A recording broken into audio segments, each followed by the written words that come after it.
8.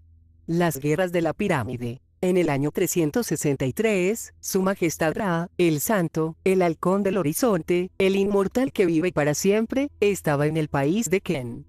Estaba acompañado por sus guerreros, pues los enemigos habían conspirado contra su señor. Horus, el medidor alado, llegó a la barca de Ra. Él le dijo a su antepasado: «Oh, Halcón del Horizonte, he visto al enemigo conspirando contra tu señorío, para arrebatarte la corona luminosa». Entonces, Ra, el Santo, el Halcón del Horizonte, le dijo a Horus, el medidor alado: «Noble vástago de Ra, mi descendiente, ve rápido, derriba al enemigo al que has visto». Así comienza un relato inscrito en las paredes del templo de la antigua ciudad egipcia de Edfu. Creemos que es la historia de lo que solo pudo denominarse la primera guerra de la pirámide, una guerra que tuvo sus raíces en la interminable lucha por el control de la Tierra y de sus instalaciones espaciales, y en los tejemanejes de los grandes Anunnaki, especialmente de Enki-Ptah, y de su hijo Marduk-Ra. Según Manetón, Ptah entregó el dominio de Egipto después de reinar 9000 años. Pero el reinado de Ra se interrumpió tras solo 1000 años, debido al diluvio, según nuestras conclusiones. Después, durante 700 años, vino el reinado de Shu, que ayudó a Ra a controlar los cielos de la tierra, y los 500 años de reinado de Het, el que amontona la tierra. Fue, en aquella época hacia el 10.000 a.C., cuando se construyeron las instalaciones espaciales, el espacio puerto del Sinaí, y las pirámides de Giza. Aunque se supone que la península del Sinaí, donde se construyó el espacio puerto, y las pirámides de Giza se mantuvieron neutrales bajo la protección de Ninarsag, resulta dudoso que los constructores de estas instalaciones, Enki y sus descendientes, tuvieran realmente la intención de renunciar a su control. Existe un texto sumerio, que comienza con una descripción idílica, al que los expertos han llamado el mito del paraíso. Su título original fue Enki y Ninarsag, y consiste, de hecho, en una historia acerca de las relaciones amorosas, por motivaciones políticas, mantenidas entre ambos. El relato del pacto al que llegaron Enki y su hermanastra Ninarsag acerca del control de Egipto y de la península del Sinaí, de las pirámides y del espacio puerto. La acción de la historia se sitúa después de la división de la tierra entre los Anunnaki, cuando se le concedió Tilnum, la península del Sinaí, a Ninarsag, y Egipto al clan de Enki. Según el texto sumerio, Enki cruzó los lagos pantanosos que separaban Egipto de la península del Sinaí y fue hasta la solitaria Ninarsag para entregarse a una orgía de amor, a la que estaba sola, a la dama de la vida, señora del país. Enki fue hasta la sabia dama de la vida. Hizo que su falo regara los diques, hizo que su falo sumergiera los juncos. Derramó su semen dentro de la gran dama de los Anunnaki, derramó su semen en el vientre de Ninarsag. Ella recogió el semen en su útero, el semen de Enki. Lo que Enki buscaba en realidad era tener un hijo con su hermanastra, pero el vástago fue una niña. Entonces, Enki le hizo el amor a esta tan pronto se hizo joven y hermosa, y más tarde a su nieta. Como consecuencia de estas actividades sexuales, nacieron un total de 8 dioses, 6 hembras y 2 varones. Enfurecida por el incesto, Ninarsag utilizó sus conocimientos médicos para hacer enfermar a Enki. Los Anunnaki que estaban con él rogaron por su vida, pero Ninarsag estaba decidida: «No lo miraré con el ojo de la vida hasta que haya muerto». Satisfecho, al ver que al fin Enki había sido detenido, Ninurta, que había ido a Tilmun para una inspección, volvió a Mesopotamia para dar cuenta de los acontecimientos en una reunión a la que asistieron Enlil, Nanasin, Utushamash, y Nana Ishtar. No dándose por satisfecho, Enlil le ordenó a Ninurta que volviera a Tilmun y que trajera a Ninarsag con él. Pero, mientras tanto, Ninarsag se sintió culpable por lo que le había hecho a su hermano y cambió de opinión. Ninarsag sentó a Enki junto a su vulva y le dijo: «Hermano mío, ¿qué te duele?». Tras ser curado por ella, Enki le propuso compartir juntos los señoríos de Egipto y del Sinaí, asignando tareas, cónyuges y territorios a los 8 dioses jóvenes. Que Abu sea quien domine las plantas, que Nintuya sea el señor de Magan, que Ninsutu se case con Ninasu, que Ninskasi sea la que satisfaga a los sedientos, que Nasi se case con Nindara, que Asimua se case con Ninjishida, que Nintu sea la reina de los meses, que Ensak sea el señor de Tilmun. Los textos teológicos egipcios de Menfis sostienen también que vinieron a ser 8 dioses del corazón, la lengua, los dientes, los labios y otras partes del cuerpo de Ptah. También en este texto, al igual que en el mesopotámico, Ptah asigna a estos dioses moradas y territorios. Después de formar a los dioses, hizo ciudades, estableció regiones, puso a los dioses en sus moradas sagradas, construyó sus santuarios y estableció sus ofrendas. Y todo esto lo hizo para dar regocijo al corazón de la Señora de la Vida.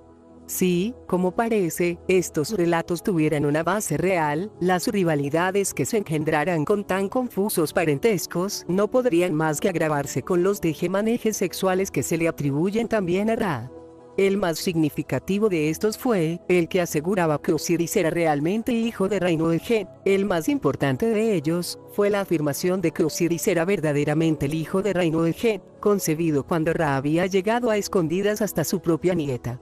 Y esto, como ya dijimos, se encuentra en el centro del conflicto entre Osiris y Set. ¿Por qué tenía que codiciar Set el Bajo Egipto, que se le había concedido a Osiris, cuando a él se le había asignado el Alto Egipto? Las explicaciones de los egiptólogos se basan en la geografía, en la fertilidad de la tierra, etc. Pero, como hemos demostrado, había un factor más. Un factor que desde el punto de vista de los dioses, era más importante que el número de cosechas que podía dar una región. La Gran Pirámide y sus compañeras de Giza. Aquel que las controlara, compartiría el control de las actividades espaciales, de las idas y venidas de los dioses, del vital enlace de suministros desde y hacia el 12º planeta. Set tuvo éxito en sus ambiciones durante un tiempo, tras superar a Osiris. Pero en el año 363 después de la desaparición de Osiris, el joven Horus se convirtió en el vengador de su padre y lanzó una ofensiva contra Set, la primera guerra de la pirámide. Como hemos visto, también fue la primera guerra en la cual los dioses involucraron a los hombres en sus pugnas. Apoyado por otros dioses enki reinantes en África, el vengador Horus comenzó en el Alto Egipto las hostilidades. Ayudándose del disco alado que Tot había diseñado para él, Horus siguió avanzando hacia el norte, hacia las pirámides. La principal batalla tuvo lugar en la región del Agua, en la cadena de lagos que separaba a Egipto de la península del Sinaí, en donde resultaron muertos numerosos seguidores de Set. Tras fracasar los esfuerzos que otros dioses hicieron por restablecer la paz, Set y Horus se enfrentaron en un combate personal en el Sinaí. En el transcurso de la batalla, Set se ocultó en unos túneles secretos, en alguna parte de la península. Pero, en otra batalla, perdió los testículos. De manera que el Consejo de los Dioses le dio la totalidad de Egipto como patrimonio a Horus. ¿Y qué fue de Set, uno de los 8 dioses descendientes de Ptah?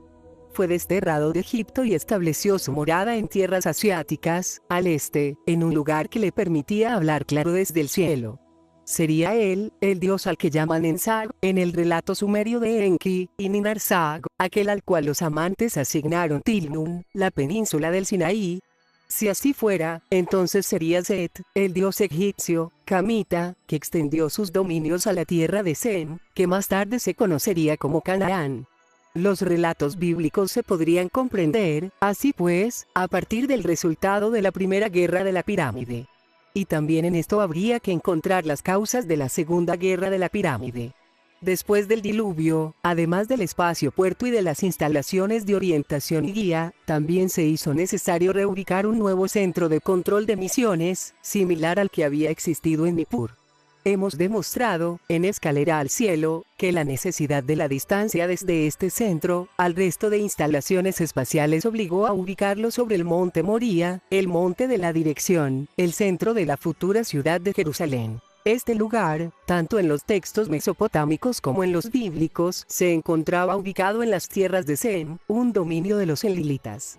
Sin embargo, terminó siendo ocupado ilegalmente por el linaje de Enki, los dioses camitas, y por los descendientes del camita Canaán. El Antiguo Testamento se refiere al país del cual Jerusalén convertiría con el tiempo en su capital como Canaán, que fue el nombre del cuarto hijo más joven de Cam. También escogió a Canaán para descargar sus irás, relegando a sus descendientes a ser sirvientes de los descendientes de Sem.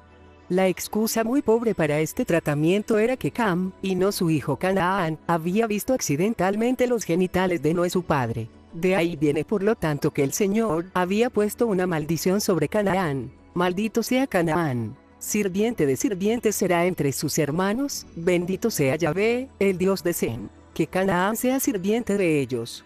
El relato del Génesis deja muchos aspectos sin explicar. ¿Por qué se maldijo a Canaán, si fue su padre Cam, el que cometió el accidente de ver los genitales? ¿Por qué se le castigó a ser esclavos de Sem y del dios de Sem? ¿Y cómo se involucraron los dioses en el crimen y en su castigo? Si se lee la información suplementaria que aparece en el ex bíblico Libro de los Jubileos, queda claro que la verdadera ofensa fue la ocupación ilegal del territorio de Sem. Tras la dispersión de la humanidad y la asignación de territorios a los distintos clanes, el Libro de los Jubileos dice: Cam y sus hijos fueron a la tierra que él iba a ocupar, la tierra que se procuró como parte en el país del sur. Pero entonces, en el viaje que les llevaba desde donde se había salvado Noé hasta su lugar asignado en África, Canaán vio la tierra del Líbano bajando hasta el río de Egipto, que era muy buena. Y así cambió de opinión. Él no fue hasta la tierra de su herencia al oeste del Mar Rojo. En lugar de esto vivió en la tierra del Líbano, al este y al oeste del Jordán. Tanto su padre como sus hermanos intentaron disuadir a Canaán de aquel acto ilegal. Y Cam, su padre, y Cus y Misrayim, sus hermanos, le dijeron: Te has asentado en una tierra que no es tuya, y que no nos ha tocado en suertes. No lo hagas pues, si lo haces, tú y tus hijos caeréis en la tierra y seréis malditos por sedición. Pues por sedición te has asentado, y por sedición caerán tus hijos, y se te desarraigará para siempre. No habites en la morada de Sem, pues a Sem y a sus hijos les correspondió en suertes. Le indicaron que, si ocupaba ilegalmente el territorio asignado a Sem, maldito eres y maldito serás más allá de los hijos de Noé, por la maldición que nos ata por juramento en la presencia del Santo Juez, y en la presencia de Noé nuestro padre. Pero Canaán no les escuchó, y vivió en la tierra del Líbano desde Amat hasta las puertas de Egipto, él y sus hijos hasta el día de hoy. Por esta razón es que, el país se llamó Canaán. Por detrás del relato bíblico y pseudoepigráfico de una usurpación territorial a cargo de un descendiente de Cam, debe existir un relato de usurpación similar a cargo de un descendiente del dios de Egipto. No debemos olvidar que la división de tierras y territorios no se hizo entre pueblos, sino entre dioses. Los dioses, no los pueblos, eran los dueños. Un pueblo solo podía asentarse en un territorio asignado a su dios, y solo podía ocupar el territorio de otro, si su dios había extendido sus dominios hasta aquel territorio, por acuerdo o por la fuerza. La ocupación ilegal de una región entre el espacio puerto del Sinaí y el lugar de aterrizaje de Baalbek por parte de un descendiente de Cam, solo pudo suceder por haber sido usurpada por un descendiente de las deidades camitas, por un dios joven de Egipto. Y esta, como hemos visto, fue en realidad la consecuencia de la primera guerra de la pirámide. La entrada ilegal de Set en Canaán significaba que todos los lugares relacionados con el espacio, Giza, la península del Sinaí, Jerusalén, estaban bajo el control de los dioses Enki. Eran instalaciones a las cuales no podían acceder los enlilitas. Y así, poco después, menos 300 años más tarde, según creemos, estos lanzaron una ofensiva con el fin de desalojar a los ocupantes ilegales de las vitales instalaciones espaciales. En varios textos se habla de la Segunda Guerra de la Pirámide, algunos de ellos escritos en el original sumerio, otros en versiones acadias y asirias.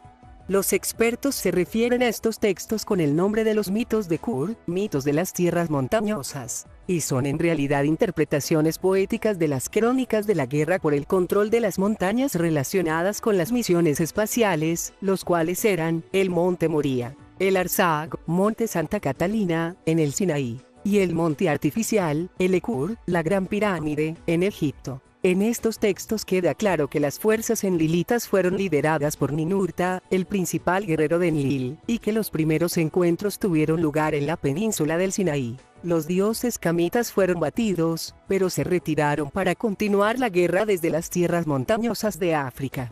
Ninurta aceptó el reto y en la segunda fase de la guerra, llevó los combates hasta las fortalezas de sus enemigos. Esta fase supuso unas feroces y despiadadas batallas. Más tarde, en su fase final, se combatió junto a la Gran Pirámide, la última e inexpugnable fortaleza de los oponentes de Ninurta. Allí fueron sitiados los dioses camitas, hasta que se quedaron sin comida y sin agua. Esta guerra, a la que llamamos Segunda Guerra de la Pirámide, se conmemoró ampliamente en los registros sumerios, tanto en las crónicas escritas como en las representaciones gráficas. En los himnos a Ninurta hay numerosas referencias a sus hazañas y acciones heroicas en esta guerra. Gran parte del salmo se dedica a la memoria de la lucha y la victoria final como no estás hecho. Pero la principal y la más directa de las crónicas de la guerra es el texto épico Lugal-Ested Melambi, que significa las hazañas de Ninurta, mejor cotejado y revisado por Samuel Heyer en su libro titulado Estudios y Textos Orientales.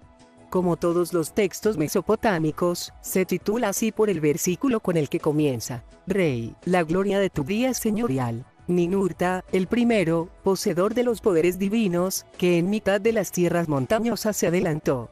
Como una inundación que no puede ser detenida, la tierra del enemigo ataste con fuerza como con una faja. El primero, que en la batalla entra eficaz y furioso. Héroe, que la divina arma brillante lleva en la mano. Señor, las tierras montañosas dominas como a tu criatura. Ninurta, hijo real, a quien su padre dio poder. Héroe, por temor a ti, la ciudad se ha rendido. Oh poderoso. A la gran serpiente, el dios heroico, arrojaste de todas las montañas. Al alabar así a Ninurta, sus hazañas y su arma brillante, el poema da cuenta también de la ubicación del conflicto, las tierras montañosas, y de su principal enemigo, la gran serpiente, líder de las deidades egipcias. El poema sumerio identifica a este adversario varias veces como Asar, y en una ocasión se refiere a él como Asar, ambos sobrenombres bien conocidos de Marduk, concretando así a los dos hijos principales de Enlil-Enki, Ninurta y Marduk, como los líderes de los ejércitos enfrentados en la Segunda Guerra de la Pirámide. La segunda tablilla, una de las 13 sobre las que se inscribió el largo poema, describe la primera batalla. La primera ventaja de Ninurta se le atribuye tanto a sus armas divinas como a una nueva nave aérea que se construyó después de que la anterior resultara destruida en un accidente. Se le llamaba Imrugud, traducido habitualmente por pájaro de la tormenta divina, pero que literalmente significa aquello que como una tormenta heroica corre. Sabemos por diversos textos que la envergadura de sus alas era de casi 23 metros. Los arcaicos dibujos lo representan como un pájaro mecánico, con dos superficies de ala apoyadas sobre vigas cruzadas. En el tren de aterrizaje se ve una serie de aberturas redondas, quizás entradas de aire para motores a reacción. Esta aeronave, de hace milenios, no solo tiene una notable semejanza con los antiguos biplanos de los inicios de la aviación, sino que también muestra un increíble parecido con el dibujo que hiciera Leonardo da Vinci en 1497, en donde representara su idea de una máquina voladora propulsada por el hombre. El Imrugud fue la inspiración del emblema de Ninurta, una heroica ave, con cabeza de león que se apoya sobre dos leones o, en otros casos, sobre dos toros. Esta nave construida, un vehículo manufacturado, que, en la guerra destruye las principescas moradas, es la que Ninurta remontó en el cielo durante las batallas de la Segunda Guerra de la Pirámide. Y se elevaba tan alto que sus compañeros lo perdían de vista. Más tarde, según dice el texto, caía en picado, en su pájaro alado, contra las murallas. Cuando su pájaro se acercaba al suelo, golpeaba la cumbre de la fortaleza del enemigo. Acosado fuera de sus fortalezas, el enemigo empezó a retirarse.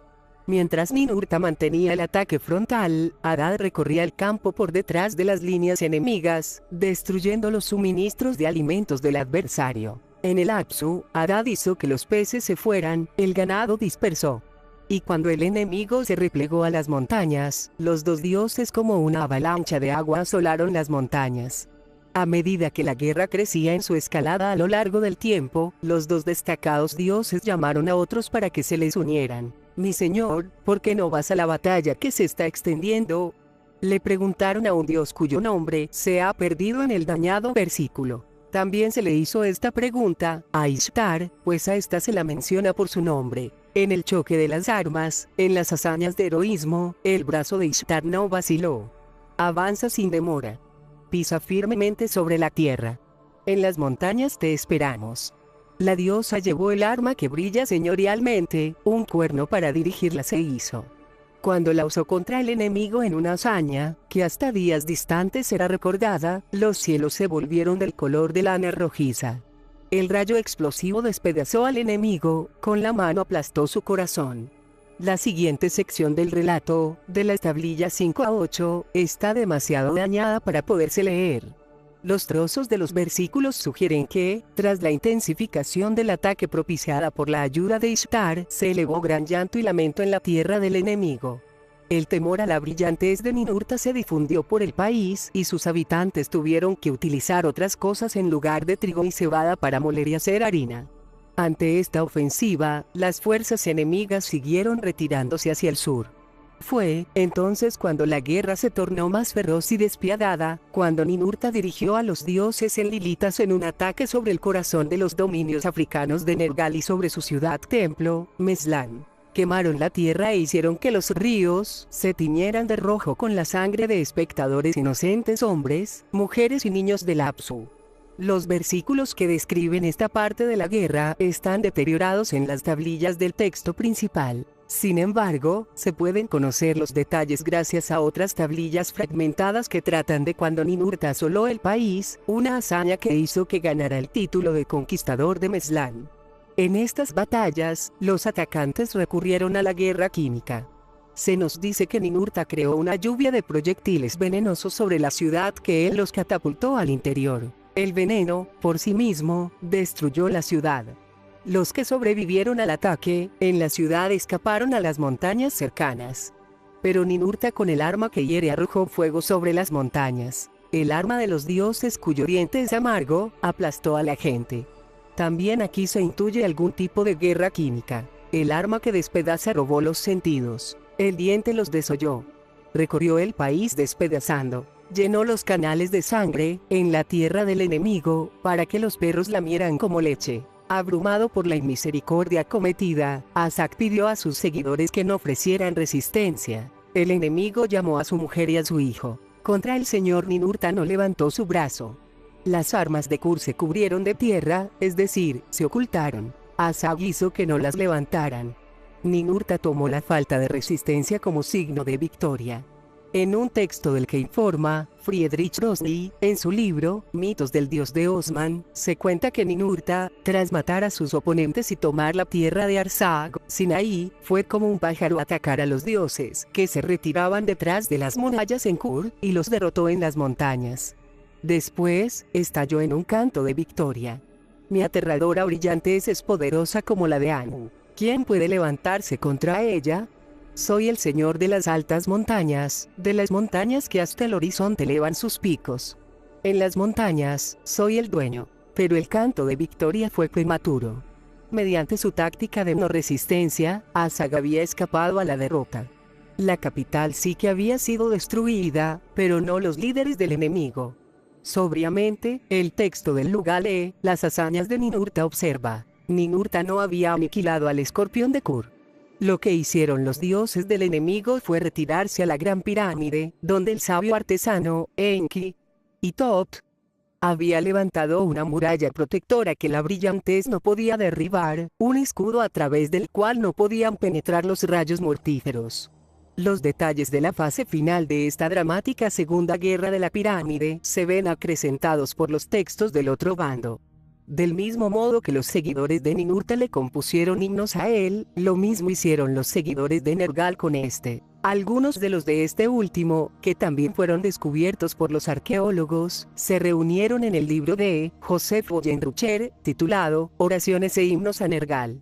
Recordando las heroicas hazañas de Nergal en esta guerra, los textos cuentan que cuando los otros dioses se vieron cercados dentro del complejo de Giza, Nergal, noble dragón amado de Lekur, de noche y a hurtadillas, portando terribles armas y acompañado por sus tenientes, rompió el cerco para llegar a la gran pirámide, a Lekur. Al llegar de noche, entró a través de las puertas cerradas que se pueden abrir por sí mismas. Un estruendo de bienvenida le recibió cuando entró. El divino Nergal, el señor que por la noche se mueve con sigilo, ha llegado a la batalla. Hace estallar su látigo, hace chasquear sus armas. Aquel que es bienvenido, su poder es inmenso. Como un sueño, en la puerta ha aparecido divino Nergal, aquel que es bienvenido. Combate al enemigo de Ekur, pone freno al salvaje de Nippur. Pero las esperanzas de los dioses sitiados no tardarían en frustrarse.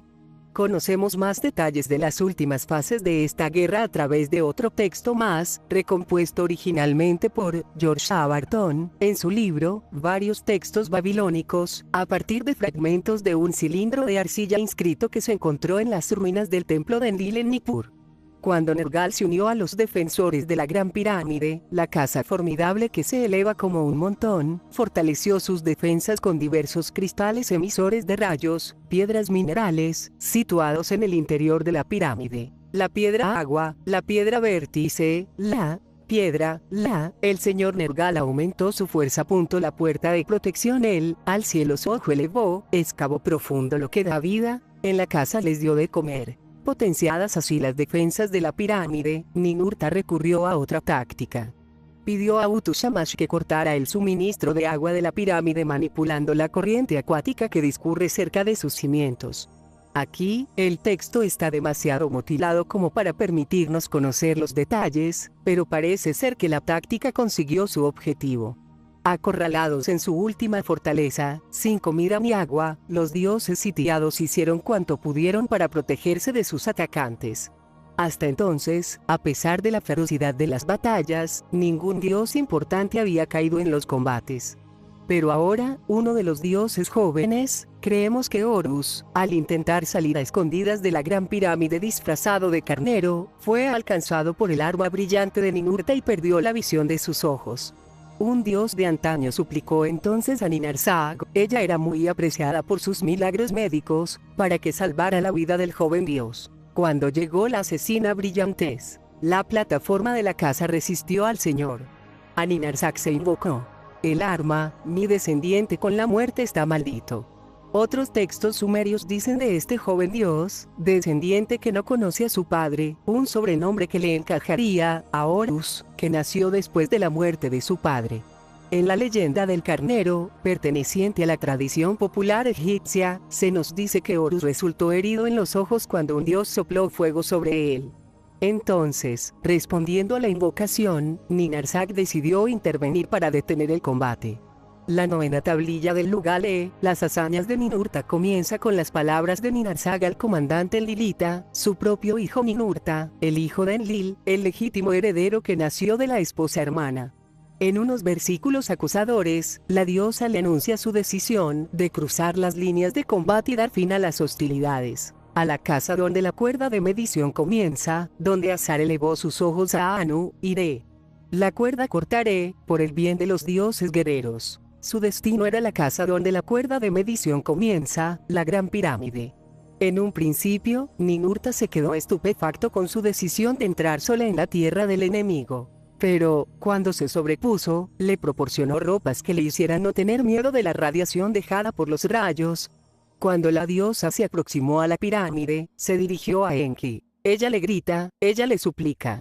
La conversación se perdió con las fracturas de la tablilla, pero Enki aceptó rendir la pirámide ante ella. De la casa que es como un montón, la que yo elevé como una pila, tú puedes ser su dueña. Sin embargo, había una condición. La rendición estaba sujeta a una resolución final del conflicto, en tanto no llegara el momento determinante del destino. Con la promesa de transmitir las condiciones de Enki, Ninarsag fue hasta Enlil. Los acontecimientos que siguieron se hallan registrados en parte en el Lugale, las hazañas de Ninurta y en parte en otros textos fragmentarios. Pero donde se describen con mayor dramatismo es en un texto titulado Canto, la canción de la madre de los dioses. De este texto, que sobrevivió en gran medida gracias a haber sido copiado y recopiado por todo el Oriente Próximo de la Antigüedad, habló por primera vez Paul Dorme, en su libro, La Reina de los Dioses. Es un texto poético de alabanza a Ninmah, la gran dama, y su papel como Mami, madre de los dioses, a ambos lados de las líneas de combate. Comenzando con una llamada para que escuchen los compañeros en armas y los combatientes, el poema habla brevemente de la contienda y de sus participantes, así como de su escalada casi global. En un bando estaban el primogénito de Ninmah, la gran dama, el cual era Ninurta, y Adad, a los que no tardaron en unirse Sin, y más tarde, Inanna Ishtar. En el otro lado estaba Nergal, un dios del que se dice que es el noble y poderoso, Ra-Marduk, y el dios de las dos grandes casas, las dos grandes pirámides de Giza, que había intentado escapar camuflado con una piel de carnero, Horus. Afirmando que actuaba con la aprobación de Anu, Ninarsag llevó a Enlil la rendición ofrecida por Enki. Se encontró con él en presencia de Adad, mientras que Ninurta seguía en el campo de batalla. «Oh, escuchad mis súplicas», rogó ella a los dos dioses mientras les explicaba sus ideas. Adad se mostró inflexible en un principio. Presentándose allí, a la madre, Adad dijo así: «Estamos esperando la victoria. Las fuerzas enemigas están derrotadas. No han podido soportar el temblor de la tierra.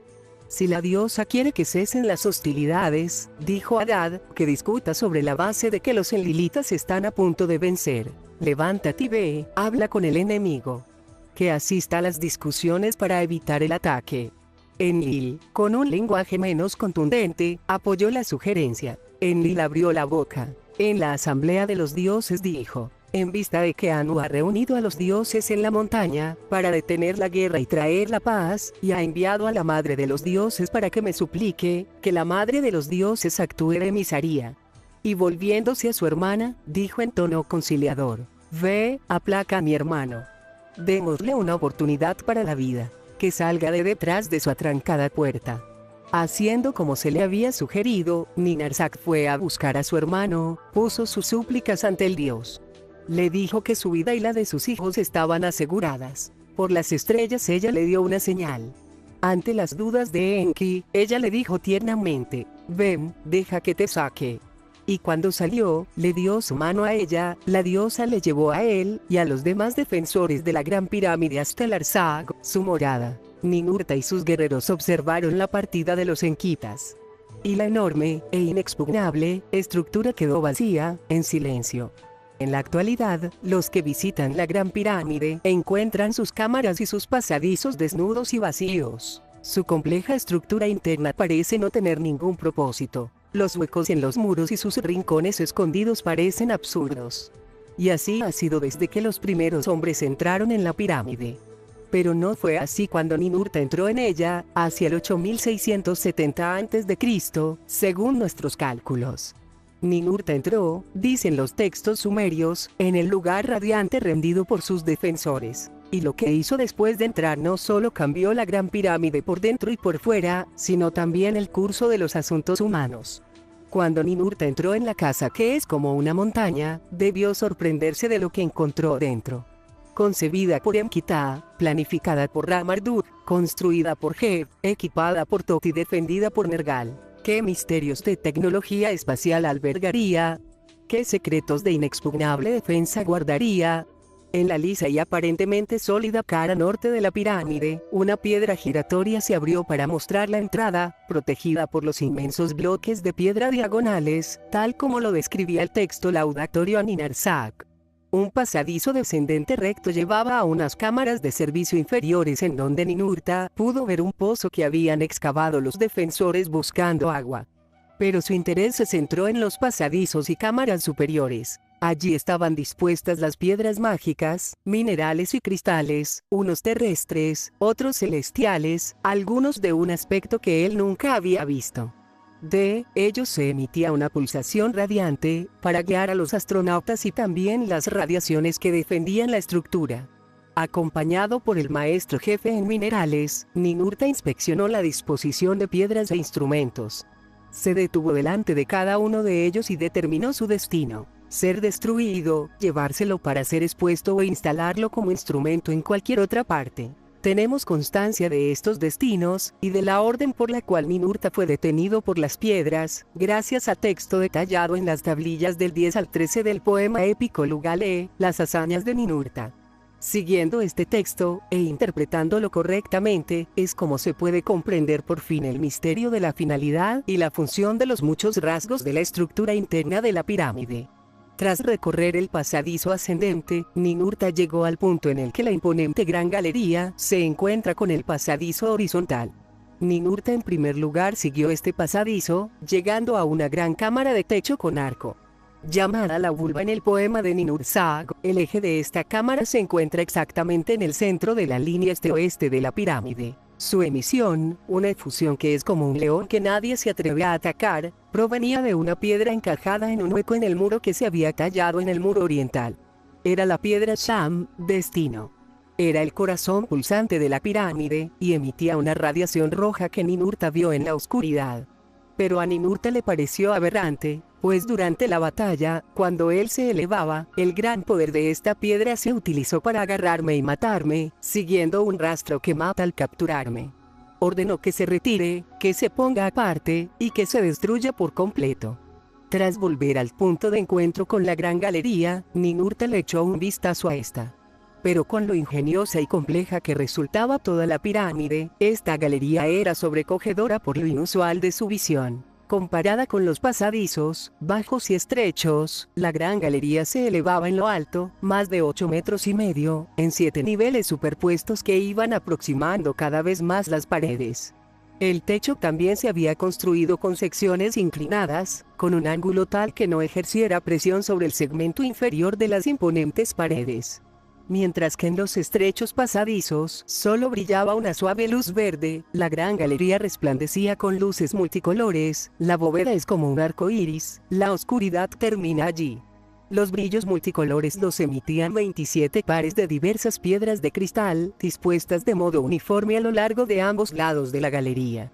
Estas piedras resplandecientes estaban ubicadas en unos huecos que se habían cortado con precisión en las rampas que corren a lo largo de la galería, a ambos lados del suelo.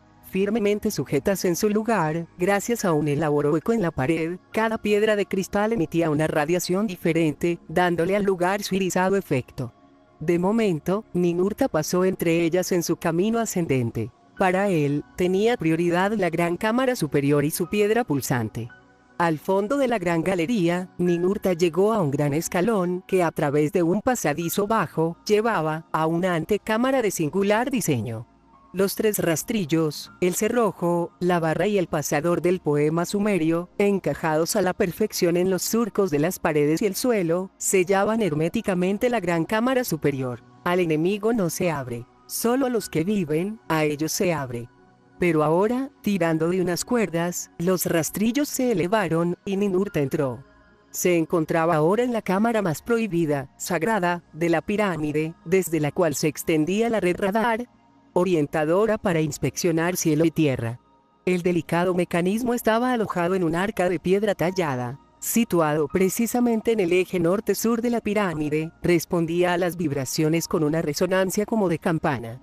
El corazón de la unidad de orientación era la piedra Gug, determinante de la dirección. Sus emisiones, amplificadas por 5 compartimentos huecos construidos sobre la cámara, se irradiaban al exterior a través de 2 canales inclinados que llevaban a las caras norte y sur de la pirámide. Ninurta ordenó que se destruyera esta piedra. Después, por el destino al que la había determinado Ninurta, se sacó la piedra Gug de su agujero y se destruyó aquel día. Para asegurarse de que nadie pudiera restablecer las funciones de determinante de dirección en la pirámide, Ninurta ordenó también que se quitaran los 3 rastrillos. Los primeros en ser retirados fueron la piedra Su, vertical, y la piedra Kasurra, impresionante, puro que abre. Después, el héroe subió a la piedra Sakal, piedra sólida que está enfrente. Tuvo que emplear toda su fuerza para sacarla de los surcos, cortar las cuerdas que la sostenían y que fuera a parar al suelo. Más tarde llegó el turno de las piedras y cristales situados en la parte superior de las rampas de la gran galería. Mientras bajaba, Ninurta se detuvo ante cada una de ellas para declarar su destino. Si no hubiera fracturas en las tablillas de arcilla en las que está escrito el texto, tendríamos los nombres de aquellas 27 piedras. Tal como están, solo se pueden leer 22 nombres. Ninurta ordenó que varias de ellas fueran machacadas o pulverizadas. Otras, que se podrían utilizar en el nuevo centro de control de misiones, ordenó que se le dieran a Shamash, y el resto fue llevado a Mesopotamia, para que fueran expuestas en el templo de Ninurta en Nippur, y en otros lugares, como evidencia permanente de la gran victoria de los enlilitas sobre los dioses de Enki. Ninurta dijo que todo aquello no lo estaba haciendo tan solo por su propio bien, sino también por el de las generaciones futuras. que mis descendientes no tengan temor de ti, dijo refiriéndose a la Gran Pirámide, que se decrete la paz. Por último, quedaba la piedra vértice, la piedra de la cúspide de la pirámide, la piedra Ul, alta como el cielo. Que la descendencia de la madre no la vea más, ordenó. Y, cuando se lanzó la piedra para que se estrellara abajo, gritó, que todos se alejen. Y ya no hubo más piedras que fueran maldición para Ninurta. Después de esto, los compañeros de Ninurta le animaron a que dejara el campo de batalla y regresara a casa. Andindima, como Anu se te ha hecho, le dijeron en alabanza. La casa radiante donde se inicia la medición de cuerda, la casa en la tierra que viniste a conocer, se regocija por haber entrado en ella. Ahora, vuelve a tu casa, donde te esperan tu esposa y tu hijo. En la ciudad que amas, en la morada de Nippur, que encuentre descanso tu corazón, que tu corazón se aplaque. La segunda guerra de la pirámide había terminado. Pero su ferocidad y sus hazañas, así como la victoria final de Ninurta en las pirámides de Giza, se recordarían durante mucho tiempo en las epopeyas y en las canciones, y en un notable dibujo de un sello cilíndrico, en donde se ve el pájaro divino de Ninurta rodeado por una corona, y la gran pirámide, desnuda y vacía, y sin su piedra de la cúspide, quedó allí, en pie, como testigo mudo de la derrota de sus defensores.